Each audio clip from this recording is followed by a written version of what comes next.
Hello everyone, my name is Julia and welcome to my room. I'm just kidding. Welcome to my video essay, and if I'm being honest, this video essay actually began with a question that's been quietly shaping the way I see the world. So the main questions are: what happens when faith isn't enough, and when belief collides with doubt, injustice, or silence? So growing up in the Philippines, I'm sure we can all agree that religion was more than just a belief system. It was basically the air that I breathe. It lived in our homes, echoed in the bells of the local church, and appeared in every classroom, holiday, and family ritual. And I am one of those people that would say a small Hail Mary or an Our Father before a test to hopefully make me pass, or at least actually get a good mark. Faith was cultural, it was moral, and it was expected in the Philippines. But when I moved to Canada, that world was suddenly placed in contrast. I found myself in a culture that emphasized individualism, inclusivity, and personal agency in a way that I hadn't fully encountered before. And that contrast made me return to the rituals, values, and images I'd grown up with, and it made me start asking much more complicated and harder questions. As a film lover, those questions led me to film. Filipino cinema, particularly films like Himala and Sister Stella L, began to feel like mirrors, not just reflecting religion, but interrogating it. These films don't just depict religious life, they expose tensions beneath it, the spectacles of miracles, or the weight of silence, and the gap between morality and action. So they don't offer easy answers, instead they ask, is religion a personal truth, a public performance, a political tool, or something completely different from those that I've said? So as I actually first watched these films, I began to notice patterns that kept appearing across different stories and decades. So there's women crying in front of statues, masses used as turning points, faith healers, nuns, politicians, each carrying different meanings. So what are these images really telling us? What do they symbolize? And why do they feel so familiar? And that's where theory comes in. In this video, I'll be drawing on semiotic theory to unpack the signs and symbols buried in these cinematic portrayals, so what they signal and what they suggest about how religion functions in our collective imagination. I'll be using the auteur theory, I don't know how it's pronounced, to explore how directors like Ishmael Bernal and Mike De Leon use their own artistic language to critique or complicate religious themes. And I'll be leaning on cultural theory to ground all of this in lived realities of Filipino society. But this isn't just about theory, it's about experience. It's about the moral code we inherit, the silence that we've been taught, and the stories we're shown about what it means to be good, devout, or to be a Filipino. So if you've ever questioned the way religion is shown on screen, or if you've ever felt torn between devotion and doubt, or you're just simply curious about how faith becomes image, symbol in a story, this is where we begin. So let's take a closer look. Let's ground this conversation by briefly stepping into the worlds of two landmark Filipino films. These are both suggested by Tita Penny, thank you Tita Penny, Himala and Sister Stella L. So Himala, directed by Ishmael Bernal in 1982, takes place in the desolate town of Kupang, where a young woman named Elsa claims to have seen a vision of the Virgin Mary. Her miracles spark a frenzy of belief and pilgrimage, transforming the town into a religious spectacle. But as the film unfolds, it becomes clear that beneath the surface of devotion lies a web of desperation, illusion, and manipulation. Mala asks, what do we really mean when we say that we believe? On the other hand, Sister Stella L, directed by Mike De Leon in 1984, follows a young nun who initially tries to stay detached from the political unrest surrounding her. But as she witnesses injustices against workers and sees how the church often remains silent, she undergoes a quiet but powerful transformation. The film becomes not just a story about protests, but about conscience, about what it means to live one's faith when silence is no longer an option. So both films take religion, that's so often portrayed as sacred and unquestionable, and place it in a crisis. They challenge us to look deeper, not just at the systems we believe in, but at the cost of believing blindly. And so with these two films as our starting point, let's begin to unravel the layers of religious imagery, moral tensions, and cultural meaning embedded in Philippine cinema. To begin unpacking how religion is portrayed in Filipino films, we turn to semiotic theory, as introduced by Roland Barthes in 1972. Barthes believed that signs and symbols carry layers of meaning, and those meanings aren't fixed. They shift depending on the cultural context, the viewer, and the time in which they're interpreted. He broke these signs down into two main systems. First, the denotative sign system, which is the most literal surface level meaning of a symbol, and then the connotative sign system, the deeper cultural or emotional meanings that we attach it to. So when we see a woman clutching a rosary in a film, denotatively, it's just someone praying, but connotatively, it might symbolize guilt, protection, desperation, or submission depending on how it's framed. This study draws on Bart's idea to examine religious symbols in Filipino cinema, such as miracles, rituals, even the everyday habits of faith that appear on screen. These moments act as cultural signs, loaded with meaning that go beyond the obvious. But here's the catch. While Bart's gives us powerful tools to decode signs, his theory do have its limits, like any other theory, especially when we apply it to non-Western contexts like the Philippines. As communication theories, Griffin points out in 2012, Bart's framework is rooted in structuralism. That means it often focuses on hidden systems of meaning but can overlook the messiness of lived experiences, things like emotion, history, and shifting power dynamics. And at times, Bart's treats cultural meaning as static, but religion, especially in a place as complex and evolving as the Philippines, doesn't stay still. It adapts and resists. So while semiotic theory will be one of our main lenses in this essay, it won't be the only one to fully grasp how Filipino films portray faith, morality, and identity. We also need to bring in other perspectives, ones that account for context, history, and personal visions behind the camera.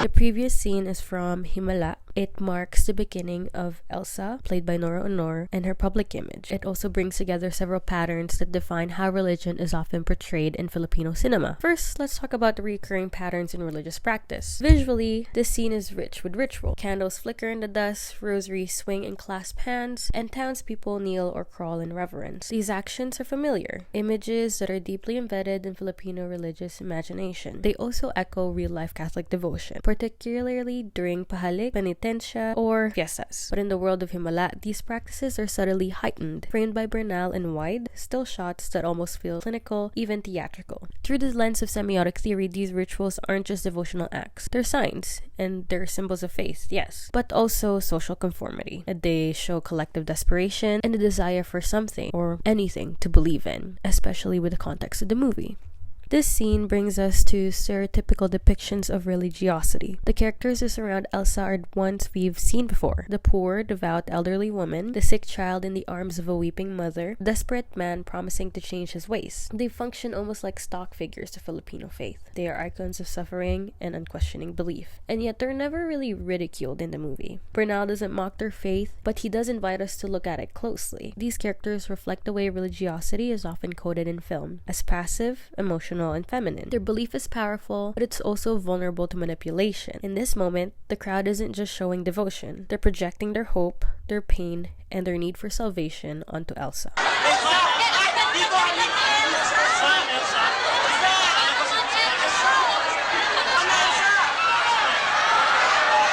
Finally, the previous scene raises question about the role of religion in morality and virtue. Is belief in itself a moral good? Is faith always tied to virtue? Here we begin to see how Himala complicates that connection. Elsa says she was chosen. The crowd believes her, but what happens when faith is rooted more in desperation than discernment? Bernal doesn't give us answers. Instead, he presents belief as a moral force that can both unite and mislead, can also uplift and distort. The scene becomes a meditation on how religion shapes not only what we do, but what we aspire to be: faithful, obedient, and worthy of miracles. But is that always enough? Through these symbols, stereotypes, and moral tensions, Himala invites us to ask what we believe, but why and at what cost. In stark contrast to Himala's quiet, symbolic spirituality, Sister Stella L offers us a radically different image of faith, one rooted not in miracles, but in moral responsibility, while members of the church remain on the sidelines. And it's here that we see a stereotype begin to unravel. At the beginning of the film, Stella fits the expected mold: the obedient, apolitical nun. Her faith is personal, private, detached from the real world. Ang gusto mo sabihin, hindi ka interesado?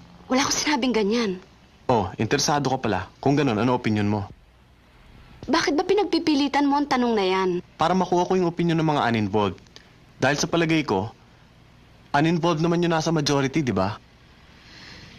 But as the tension builds around her and as the injustice becomes impossible to ignore, that image starts to crack. Through semiotics, we can read Stella's silence not as passivity, but as a loaded sign. Her religious habit that was once a symbol of submission and purity becomes something heavier. It signals complicity if she chooses to remain quiet. The next scene reflects a deeper question about the role of religion in morality. Is it moral to stay neutral in the face of oppression? What does compassion mean if it doesn't translate into action? Unlike Himala, or religion is embedded in ritual and spectacle, Sister Stella L reframes faith as something deeply political. Here, virtue isn't about suffering in silence, it's about breaking it. And that shift challenges traditional portrayals of religiosity in Filipino cinema, where piety is often synonymous with passivity. This scene is where the recurring patterns are disrupted.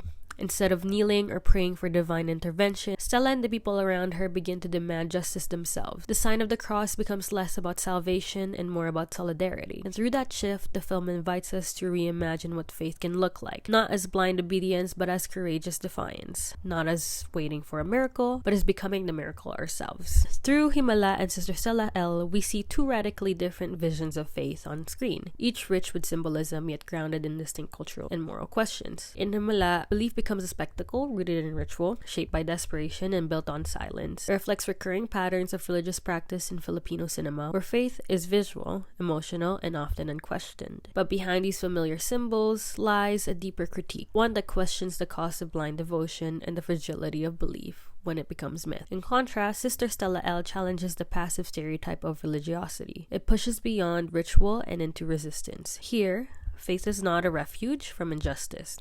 It's a reason to confront it. The film redefines virtue not as submission, but as moral action. In doing so, it breaks from cinematic conventions and repositions religion as a force for social awakening. By reading these films through the lens of semiotic theory, we began to see how signs, whether a rosary, a habit, or even silence, carry layered meanings that shape how we understand religiosity on screen. Ultimately, these films show us that religion in Filipino cinema is never just background. It's a living, evolving force, one that reflects not just what we believe, but how we wrestle with that belief in times of crisis, change, and collective memory. Okay, we're gonna talk about the author theory and the director's hand on the film. This is one of my favorite segments. So to fully understand the portrayals of religion in Filipino cinema, we have to ask, who is telling the story and why are they telling it this way? So this is where the author theory becomes essential. As defined by Andrew Saris, author theory asserts that the film director is not just a technician or manager of moving parts, but the central creative force whose personal vision shapes the entire work. And this is also quoting Theodore and Sarania 2022. Through recurring visual styles, thematic preoccupation, and narrative choices, a director leaves a kind of signature, something that reflects their lived experiences, their politics, and their philosophy. In the context of this study, the author lens allows us to approach religious representations not just as a context to be analyzed, but as an extension of authentic Filipino experiences. As filtered through the director's gaze, their treatment of faith, morality, and virtue isn't random, it's intentional. Their films become cultural texts and personal commentaries. Let's return to Ishmael Bernal and Himala. Bernal was deeply influenced by existential philosophy and known for his commitment to socially conscious storytelling. To fully understand Himala and the vision behind it, we need to look closely at the mind behind the camera, Ishmael Bernal. Bernal wasn't just a director, he was a philosopher in film, deeply influenced by existential thought and committed to socially conscious storytelling, that challenged the status quo. Bernal was actually a philosophy graduate from the University of the Philippines, and during his time abroad, he was exposed to the ideas of Jean-Paul Sartre, Albert Camus, and other existentialists. And in Himala, we see those ideas actually brought to life. At its heart, Himala isn't just a story about miracles, it's about the human need for meaning in a world that offers essentially nothing. The town of Kupang is a spiritual and physical wasteland. It's a desert, it's parched, hopeless, and forgotten. And Elsa's sudden claim of a vision becomes a lifeline, not just for healing, but for hope itself. The people project their fears, desires, and pain onto her, turning her into a symbol, even a savior, or a myth. But Bernal actually never confirms whether the miracle is real. Instead, he asks, why do we need to believe? And what happens when that belief is built on emptiness? Elsa's final words in the film, as delivered by Nora Honor, Walang himala! Ang himala ay nasa puso ng tao! land like an existential rupture. It's almost like telling us that there is no miracle, no divine rescue, only people, lost, desperate, and painfully human. This moment echoes Camus's idea of absurdity, the conflict between our search for meaning and a silent universe. Elsa comes to realize that salvation is not waiting for her. The truth, if there is any, is something that we must carry ourselves. But Bernal's lens was never just philosophical, it was also radically social. He was a key figure in the movement of Philippine social realism, a generation of filmmakers during the Marcoses regime who used cinema to reflect and critique the world around them. While others escape into glossy, romanticized visions of Filipino life, Bernal looked deeper. He told stories of sex workers, queer identities, broken families, and abandoned youth. He showed the real Manila, the one that existed after dark. Films like City After Dark and Nunal's Tubig weren't just stories, they were statements.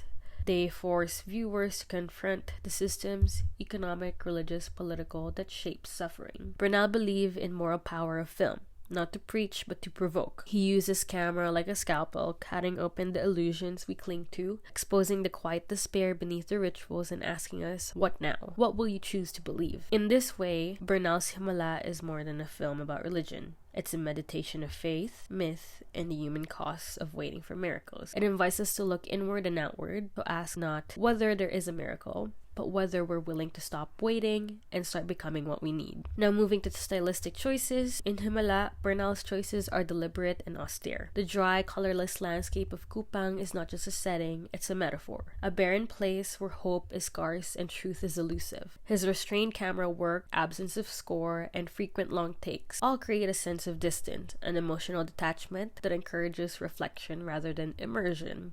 Bernal doesn't manipulate us into belief or disbelief. Instead, he withholds certainty. The audience, like the townspeople, must decide for themselves what they believe in, and in doing so, Bernal critiques not just blind faith, but the social condition that give rise to miracles. His authorial voice is actually one of skepticism, where religion is a mirror held up to human desperation and myth-making. To wrap up everything in our first film, Ismael Bernal's Himala is a masterclass in restrained, reflective storytelling, guided by existential thought and shaped by his deep social awareness. Bernal crafts a film that resists easy answers and instead holds up a mirror to the fragility of human belief. His camera doesn't preach, it waits, it watches, and it listens. And in that silence, Himala becomes not just a story about a miracle, but a meditation on the conditions that make miracles necessary. There's poverty and the aching hope that something beyond us might still intervene. Through Bernal's lens, religion is not condemned, but it is complicated. Faith is not dismissed, but it is examined. And the people who believe are not caricatured, but understood as deeply human and deeply in need. But while Bernal's voice is quiet, questioning, and contemplative, another filmmaker of the same era was forging a different path. Where Bernal approached religion with existential detachment, Mike De Leon charged into it with political urgency. If Bernal invites us to reflect, De Leon demands that we respond.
gumagawa ng himala!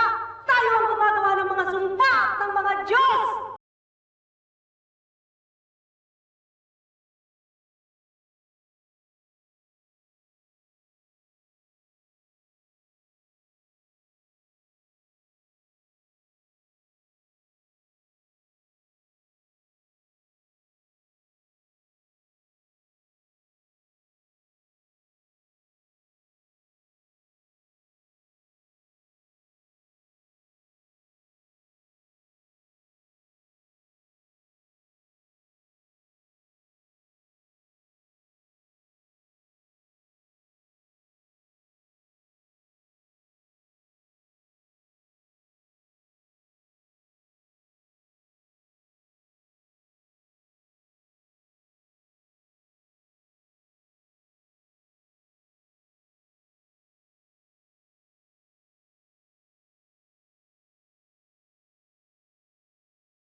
To fully understand how religion is experienced and expressed in Filipino film, we also need to look inward towards framework that speak not just what we believe, but how we relate to one another. You know what I mean? I think you know what I mean. When you hear the word relate, you have to think about Kapwa and Loob by Alejo and Reyes. This is where Kapwa and Loob come in, two central concepts in indigenous Filipino psychology. Kapwa is often translated as shared self or fellow being, but it's more than just community. It's a worldview. It sees a self not as separate, but as interdependent with others. In Kapwa, relationships are not optional. They are essential to one's identity, one's morality, and one's actions. Loob, on the other hand, refers to the inner self, but again, not in the Western individualistic sense. Loob is both emotional and moral. It's where conscience, intention, and relational depth live. When someone acts with malinis na loob, it reflects integrity and empathy. Loob is not just private, it is always shaped by one's connection to others. These frameworks offer a powerful alternative to more westernized or Eurocentric theories that we've applied onto our analysis. They allow us to ask, what does it mean to be good, not in isolation, but in relationship? What does it mean to act, not just for yourself, but for the well-being of others? In Himala, we see Kapwa in the community's collective response to suffering. Their belief in Elsa is not just faith, it's a relational trust. They turn to her not only as a miracle worker, but as an extension of their own pain and hope. Her role as the chosen one is not self-declared, it's assigned to her by the people around her, by her Kapwa. The town's belief forms a shared identity, one that bonds them in desperation, in ritual, and ultimately in disappointment. But as Elsa's influence grows, she becomes isolated, cut off from genuine Kapwa. Her silence, her control, and her detachment suggest a disconnect, a severing of that shared self. The miracle becomes a spectacle, and in the end, her admission, walang himala, is not just a personal revelation. It's a collapse of the Kapwa that they had created together. Meanwhile, the movie Sister Stella L offers a stunning example of Loob transforming to Kapwa. At the beginning of the film, Stella's Loob is conflicted, rooted in religious duty, but detached from suffering around her. She is present but not with the people. There is some distance. But her transformation begins the moment she starts to feel with others, to enter the lives of the factory workers, to witness their pain, and to see what they go through. She doesn't act out of doctrine, but out of awakened pakikipagkapwa. And that empathy leads to moral responsibility. As she listens, protests, and finally speaks out, her Loob becomes aligned with justice. She finds her voice not in isolation, but through shared struggle. This shift reflects an important aspect of indigenous ethics. Virtue is not abstract. It is enacted in relationship through empathy, solidarity, and compassion that bridges self, your Loob, to others. Seen through Kapwa and Loob, these films offer different paths to meaning, morality, and transformation. Elsa begins in connection and ends in isolation. Her tragedy is not personal, it's relational. A breakdown of shared truth. Stella, on the other hand, begins detachment but finds purpose through community.